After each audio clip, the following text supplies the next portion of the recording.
My father-in-law walked me down the aisle. He didn't say it out loud, but I could feel it in the way he squeezed my arm right before the doors opened. "I've got you, kid. We're going to do this right." He smelled like cedar and the peppermint Tic Tacs he kept in his suit pocket. I was 31 years old, standing in a hallway at the Fairmont Royal York in downtown Toronto, holding a bouquet of white peonies, and the man giving me away was somebody I'd only known for 4 years. My own father was supposed to be there. So was my mother. So was my younger sister. The 2 seats in the front row stayed empty the entire ceremony. The third, my sister's, we didn't even put a chair out for. She'd already told us in February she wasn't sure she could swing it because of her kids' hockey schedule. The kids are 6 and 4, they don't have a hockey schedule. They have one Saturday morning skating lesson at the rink in Burlington. I'm getting ahead of myself. Let me back up to where this actually starts, which is not at the wedding. It starts the morning I opened the mail and found the housewarming invitation. It came in a thick cream envelope with my sister's monogram on the back flap. The card inside had been letterpressed at one of those Queen West stationery shops where a single thank you card runs you $14. "Please join us as we celebrate our new home," it said. Saturday, April 19th, 1242 Sandalwood Crescent, Oakville. RSVP to my mom's email of all things. My sister, 32 years old, married to a man who made $190,000 a year at a Bay Street firm, was making our mother handle her RSVPs. I texted my husband a photo of the card. He wrote back, "Cute. You going?" And I said, "I have to. She's my sister." He didn't argue, but he didn't agree either. He just sent a thumbs up, and that was that. For context, my wedding was May 31st. 6 weeks after the housewarming, my parents had received the save the date in October, the formal invitation in February, and 3 follow-up texts from me asking if they needed help booking flights, because they lived in Cranbrook, BC, and getting to Toronto isn't exactly a Sunday drive. My mother's response, every time, "We'll figure it out, hon. Don't pressure us." Now here's the thing that twisted in my chest the morning that housewarming card arrived. My sister lived in Oakville. That's a 38-minute drive from the venue where I was getting married. My parents would be flying to Toronto for her party. Buying tickets, renting a car, booking a hotel, the whole production. And then 6 weeks later, when their other daughter was getting married, a half hour from where they just stood drinking Prosecco in a kitchen with marble waterfall countertops, suddenly the trip was going to be too much. I didn't say that to anyone. Not out loud. Not yet. I drove out to Oakville on April 19th. I brought a Le Creuset Dutch oven in cerulean blue, because my sister had mentioned wanting one. And I brought a card with a check inside for $500, because that's what you do when your sister buys her first house and you love her. Even when loving her is complicated. My mom answered the door. She was wearing a navy wrap dress I'd never seen before, and her hair had that fresh from the salon shine. She hugged me. She said, "Oh, sweetheart, you came." Like she was surprised. Like I'd RSVP'd, no, like she hadn't been the one collecting the responses. My dad was in the kitchen with my brother-in-law's father, a man named Greg, who owned a Lexus dealership in Mississauga. They were laughing about something. My dad was holding a glass of red wine and had his hand on Greg's shoulder. My dad doesn't put his hand on people's shoulders. My dad barely makes eye contact with me, but here he was, doing the warm host routine for someone else's family. My sister came around the corner from the dining room and shrieked when she saw me. Not in a bad way. She's just loud. She air-kissed me on both cheeks, which is something she started doing after she got back from her honeymoon in Tuscany 3 years ago. She took the Le Creuset out of my hands and squinted at it. "Oh," she said. "Mom already got me one of these. In white, though." She said it like she was doing me a favor by telling me. Then she set the box down on the floor by the front closet. On the floor, not on the counter with the other gifts. And waved me into the kitchen. I spent 4 hours at that party. I helped my mom load the dishwasher. I held my niece on my hip, while my sister gave a tour of the upstairs bonus room to a cousin who'd flown in from Calgary. I listened to my dad tell Greg about the time he caught a 6-pound wally on Lake of the Woods in 1998. A story he had never, not once in my life, told at any event of mine. Right before I left, my mom pulled me aside in the front hall. She had her hand on my elbow. She said, "Listen, Han. Your dad and I have been talking about the wedding." I felt my stomach do that thing where it drops 2 inches and starts spinning. It's a really long trip for us, with Dad's back, and the flights are just brutal these days. We were thinking maybe we'd skip Toronto and just have you guys come out to Cranbrook for a visit after the honeymoon. We can do a little celebration here. Just family. I stared at her. Mom, you're literally in Oakville right now. That's different. How is it different? This is your sister, Naomi. This is her first house. I will never forget the way she said it. This is your sister. Like that was a complete sentence. Like that explained everything. I drove home that night and didn't tell my fiancé what she'd said. I didn't tell anyone. I went into the bedroom, took off my makeup, sat on the edge of the bathtub, and cried for about 20 minutes. Then I washed my face and went to bed. The next morning, I made a coffee, opened my banking app, and looked at the recurring transfer I'd been sending my parents on the first of every month for the past 6 years. $400. Auto debit out of my checking. It started when my dad had been laid off from the mill in 2019, and even after he got a new job in 2020, I just kept sending it. Out of habit. Out of guilt. Out of some twisted childhood logic that said if you give them enough, they'll love you the same way they love her. $28,800. That's what I'd sent them over 6 years. I didn't cancel the transfer. Not that morning. I don't know why. I think part of me was still waiting for them to call and say, "We changed our minds. We're coming." They didn't call. What they did do, 3 weeks later, was text the family group chat at 11:47 on a Wednesday night to say they'd booked their flights to Toronto. For my sister's housewarming follow-up, she was throwing a second party, a garden party, on May 24th. 1 week before my wedding, my parents were flying in on the 22nd, staying through the 26th, then flying home to Cranbrook on the 27th. My wedding was the 31st. My mother sent a separate text to me. "Not in the group, hon. We looked at staying through to your wedding, but it's just too much driving and the hotel costs add up. We'll FaceTime during the ceremony if you want." The drive from Oakville to my venue was, I need you to understand this, 38 minutes. With traffic, maybe an hour. They were going to be physically in Southern Ontario. Already paid for, already there. And they wouldn't stay 7 more days to watch their oldest daughter get married. I didn't respond to her text. Not for 2 days. When I finally did, I wrote, "Understood. Have a good trip." 4 words. No emoji. No, love you. My husband, my fiancé at the time, found me on the back deck of our condo that night with a glass of wine I wasn't drinking. He sat down beside me. He's a quiet man.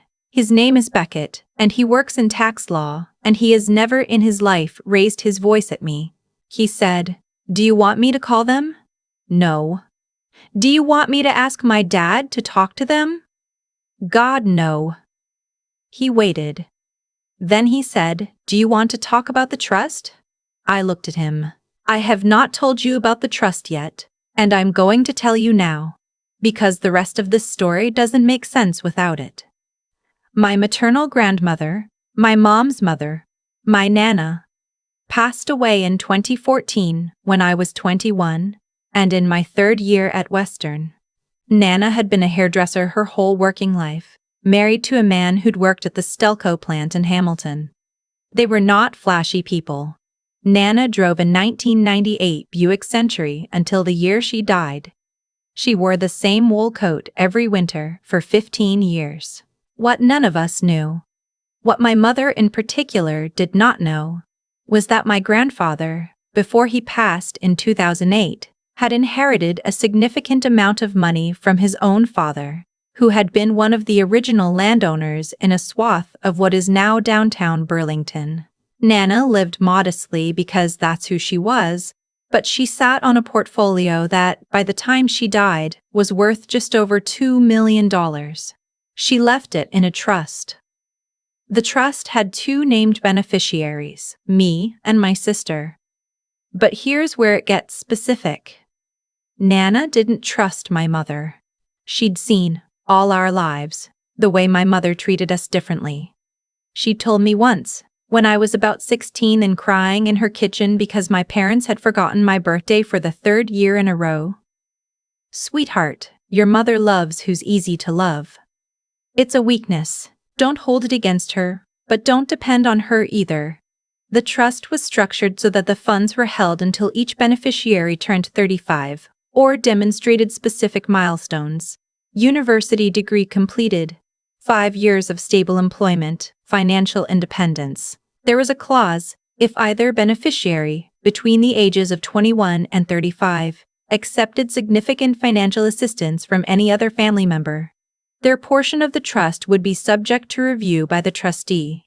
The trustee was my father's brother, my uncle, a retired notary in Kelowna who'd been Nana's friend for 40 years because their families had grown up next door in North Hamilton. He was the only person in our extended family who Nana trusted with this. My uncle had told me about the trust the week after Nana's funeral. He'd told my sister too.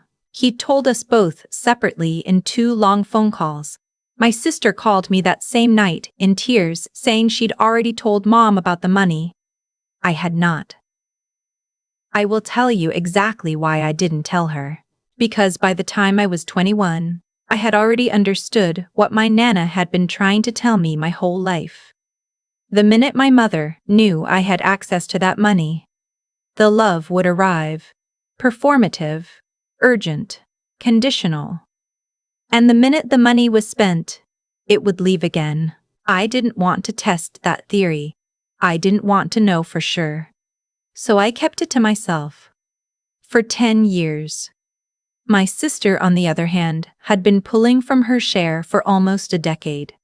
Down payment on a condo in 2017. Wedding in 2022. Down payment on the Oakville house in 2024. My uncle had honored every disbursement request because she met the milestones. Technically, even though the spirit of the trust, the don't make this easy, make them earn it spirit, was being violated every time. My mother knew about my sister's share. She did not know about mine. She had spent 10 years operating under the assumption that I was the daughter without a safety net, the one scraping by on a marketing manager's salary, the one paying off $26,000 in OSAP loans on her own, the one sending $400 a month to keep her parents comfortable. She was right about the OSAP. I had refused, on principle, to touch the trust for anything except, and this was a clause I'd put in writing with my uncle, emergencies, and, eventually, retirement. I had $240,000 sitting in a managed portfolio in Kelowna, and nobody in my family except my uncle. And now, Beckett knew about it. So when Beckett asked me on the deck that night, "Do you want to talk about the trust?" what he was really asking was, "Do you want to stop being quiet about this?" I didn't answer him that night. I went to bed. The wedding came. My parents did not. My sister did not. My in-laws came. My husband's parents flew in from St. John's. My father-in-law, who is a kind, plain-spoken man named Doug, who worked 32 years for the Coast Guard, walked me down the aisle. My mother-in-law cried during my vows. My husband's grandmother, who is 89 and uses a walker, came up to me at the reception and held my face in her hands and said, "You are the daughter we always wanted for him." The 2 seats stayed empty. My wedding planner had asked me 3 days before if I wanted to remove them. I said no. I wanted to see them. I wanted everyone to see them. After the ceremony, when we were doing photos in the garden behind the hotel, I caught a glimpse of my reflection in one of the long windows. I was holding my bouquet. I was smiling, and I thought, very clearly, I'm done. I didn't make a scene. I didn't post anything online. I had a beautiful wedding. We honeymooned in Banff because Beckett had never seen the Rockies. I came home a married woman, and I went back to work. And then, on a Tuesday in mid-July, I called my uncle. I told him I wanted to terminate the recurring transfer to my parents, and I wanted his help making a few other adjustments to the trust. He asked me what kind of adjustments.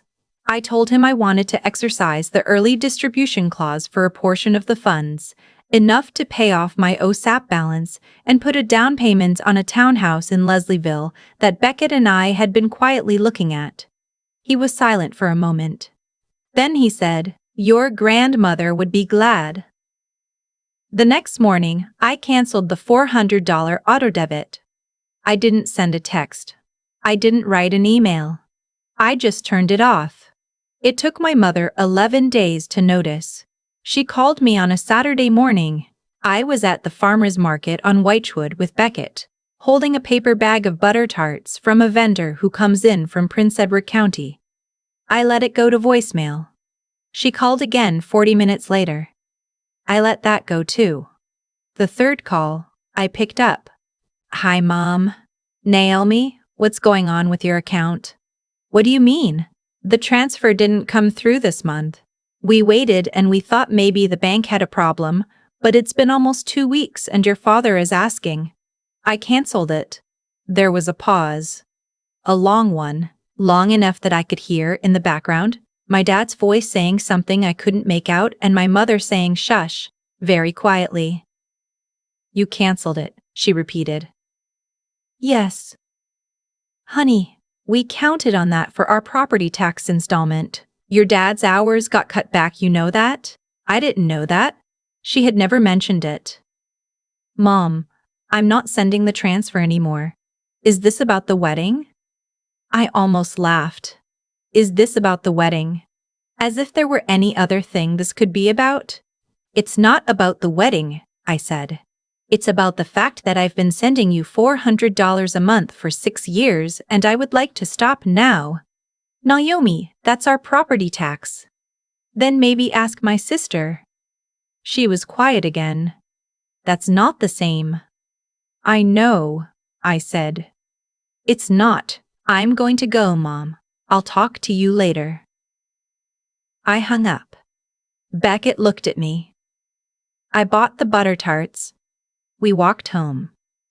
2 days later, on a Monday morning, my father showed up at my office. I work for a mid-sized agency in the distillery district. The receptionist called my desk and said, "There's a gentleman here named Robert who says he's your father." I went down to the lobby. He was standing by the window holding a manila folder. He was wearing the brown leather jacket he'd had since I was in high school. He looked older than I remembered. But I'd just seen him in April at the housewarming. So really he just looked older to me. "Naomi," he said. "Can we talk somewhere?" I took him to a coffee shop 2 doors down. I ordered him a black coffee. I ordered myself a chamomile tea because my stomach was doing the spinning thing again. He set the folder on the table between us. He didn't open it. He said, "Your mother told me you canceled the transfer." "Yes. We need that money, Naomi. We have been counting on it." "I know. But I'm not your daughter, Dad. Not the way Mom thinks of daughters." He didn't say anything to that. "I'm not going to keep paying for the privilege of being treated like an afterthought. Mom can't tell me you couldn't make a 38-minute drive to my wedding and then ask me for property tax money. I'm not doing it." He tapped the folder. He still hadn't opened it. I brought something, he said. I went and saw a lawyer in Cranbrook. Your mother and I were going to be running into some trouble in the next few years. Medical stuff, the mortgage refinanced higher than we expected. We were hoping you might consider. He opened the folder. Inside was a draft agreement, a loan agreement, $40,000 from me to them, interest-free, repayable upon. And here the language got cute, the eventual settlement of estate matters. I read it twice. What estate matters, Dad? He looked at his coffee. Your grandmother's trust, he said. I felt the floor drop. Dad, I'm not a beneficiary of any estate matter you'd be aware of. Your sister told us, Naomi. She told us years ago. About Nana's money. She said you and her were both on it. We assumed you'd been saving yours, and we thought, family helps family.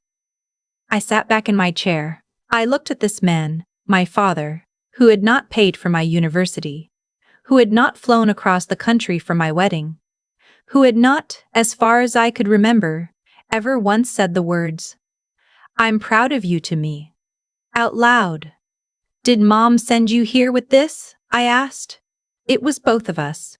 Did you also know I've been the one paying off my own student loans for 9 years?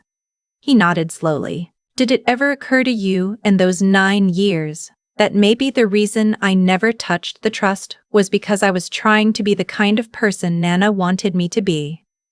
He didn't answer. I picked up the folder. I closed it. I slid it across the table to him. I'm not loaning you $40,000, I said. I'm not loaning you $4,000. I'm not loaning you $400. The transfer is canceled. It's not coming back. He looked at me with an expression I'd never seen on his face before. Not anger. Not sadness. Something closer to startled. What are we supposed to do? He said. I don't know, Dad. Ask your other daughter. I stood up. I left the coffee shop. I walked back to my office. I sat down at my desk. I did not cry. I realized, no tears left for them at that particular moment. That afternoon, I emailed my uncle. I told him what had happened. I asked him to formally close the discretionary review clause in my favor. Meaning, no more requests for emergency distributions could be made by anyone other than me, no exceptions, no negotiations. I also asked him to send me a complete accounting of my sister's draws from her side of the trust over the last decade. He sent it the next morning. She had taken out $412,000. Her wedding alone had been $83,000. The down payment on the Oakville house had been $190,000. She had emptied roughly 2/3 of her share of Nana's money before her 32nd birthday. I didn't do anything with that information for 2 weeks. I sat with it. I told Beckett. He didn't say much. He just made me tea and held my hand on the couch while we watched a documentary about cheese. What I did next is the part of this story that people will probably have opinions about. I called my sister. I asked her to meet me for lunch. She picked a restaurant in Yorkville with valet parking and $40 entrees. I let her pick. I knew she'd pick something like that, and I knew she'd assume I was paying. She showed up 15 minutes late wearing a linen blazer and tortoiseshell sunglasses. She air-kissed me on both cheeks. She ordered a glass of Sauvignon Blanc before she sat down. So what's up, sis? She said. Mom said you've been kind of weird lately. Mom said that? Yeah, she's worried about you. She thinks Beckett is, isolating you or something? I almost choked on my water. Beckett is not isolating me. I just chose to stop sending Mom and Dad $400 a month. Oh. She blinked. I didn't know you were doing that. I know you didn't. She laughed. Why were you doing that? Because I thought it would make them love me. She didn't laugh after that. I told her very plainly that I knew about her draws from the trust. I told her I knew she'd told our mother about Nana's money 10 years ago. I told her I knew, now, That my parents had been operating for a decade under the belief that I had access to $2 million and was hiding it from them, while simultaneously letting them treat me like the daughter who didn't matter. She got defensive. She said she was sorry, but she'd been 22 and panicked, and she told Mom because she didn't understand the rules yet. She said Mom had probably forgotten about it. I asked her if she told our parents, at any point in the last 6 weeks, that I had a beneficiary share. She got very quiet. I paid for my own half of lunch. I left. I went home. I called my uncle one more time. I told him I wanted to make a charitable contribution. A large one. I wanted to set up a scholarship at the University of Western Ontario, my school, for first-generation students from rural British Columbia. I named it after my Nana. I funded it with $80,000 from my share of the trust. My uncle helped me set it up through the university's foundation. The first scholarship, $15,000, renewable for 4 years, would be awarded in September of the following year. I paid off my OSAP. I put a down payment on the Leslieville townhouse with Beckett. We moved in on a Saturday in October. His parents came up to help us paint the kitchen. My father-in-law brought his own roller and a thermos of coffee.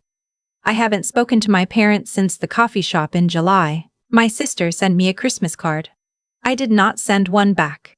My mother called once, in November, and left a voicemail. She said, "Hon, we miss you. Whatever this is, we can work it out. Just call us." I didn't call. I'm not going to call. A few weeks ago, I got an envelope in the mail. It was from my Nana's estate lawyer in Hamilton, a man I'd never met but my uncle had worked with for years. Inside was a small velvet box and a note. The note said, "Naomi, your grandmother left specific instructions that this be given to you on the occasion of your wedding. Apologies for the delay." The box was misfiled in our archives and only located last month. Inside the box was Nana's engagement ring. A small round diamond in a yellow gold setting from 1960. The band was worn smooth on the inside from 60 years of wear. I sat on the kitchen floor of our new townhouse, and I held that ring in my hand and I cried, finally, for the first time since my wedding. I'm wearing it now, on my right hand. I wear it every day. I want to tell you something before I stop talking. The reason I'm telling the story is not because I want anyone to feel sorry for me. I have a husband I love. I have a home. I have a job I'm good at. I have a grandmother who, even from beyond the grave, made sure I knew I was seen. The reason I'm telling it is because for 31 years I believed the lie my mother had built for me. That love in a family is something you earn. And that if you keep paying long enough, eventually you'll be paid back. You won't. The people who treat you like the second best daughter are not going to suddenly look up one day and realize they had it wrong. They are going to look up the day you stop sending the money and ask you where the money is. I emptied their bank account, not in the way the title of the story makes it sound. I didn't take anything from them. I just stopped giving. And it turned out that the difference between what they had and what they thought they had was almost entirely me. The 2 empty seats at the front of my wedding are the most honest thing my parents ever gave me. I didn't understand it at the time, but I do now. They told me exactly who they were. I finally believed them. I think about my Nana a lot now. She used to keep a tin of shortbread on top of her fridge in Hamilton. And she let me eat them straight from the tin while she did her crossword. She wasn't a woman who gave speeches. She wasn't a woman who told you what to think. She just watched, for years, the small ways my mother chose my sister over me. The bigger Christmas gifts. The school plays she actually showed up to. The way her voice softened on the phone when she said one name versus the other. And she made a quiet decision on her own. To make sure I'd be all right after she was gone. She didn't fix my family. She couldn't. Nobody could have. What she did was set up a structure that meant my survival didn't depend on whether my parents ever decided to love me properly. That's what she gave me. Not the money. The structure.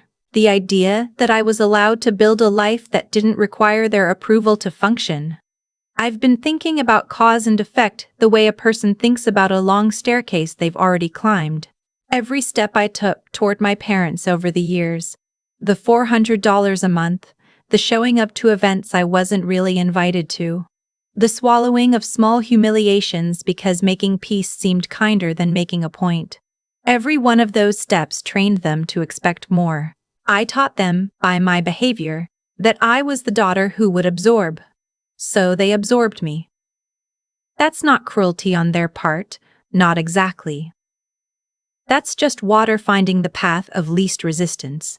The cruelty was mine, the cruelty I did to myself, in pretending the path didn't exist. The lesson I keep coming back to is that decency without limits isn't decency at all. It's something more like self-erasure, dressed up in nice clothes. I had confused being a good daughter with being a useful one, and the people I was useful to had no incentive in the world to tell me the difference. The minute I stopped being useful, they showed me what they'd actually thought of me all along. That hurt. It hurt more than the empty seats at the wedding. But it was also, in a strange way, a gift. Because it meant I finally had information I could use. One daughter is a docker. One daughter is a docker. The other one. In capping one. Not just performing one for your family. Sometimes requires you to be the one who breaks the pattern. Not loudly. Not with vengeance. Just steadily, with a quiet conviction that you deserve a life where the people who love you actually show up for it. The strength to do that isn't something you're born with. It's something you build, the way Nana built her trust, one careful clause at a time over years, when nobody was watching. I am not richer than I was a year ago, not really. I am just freer. And free is the only kind of rich that matters.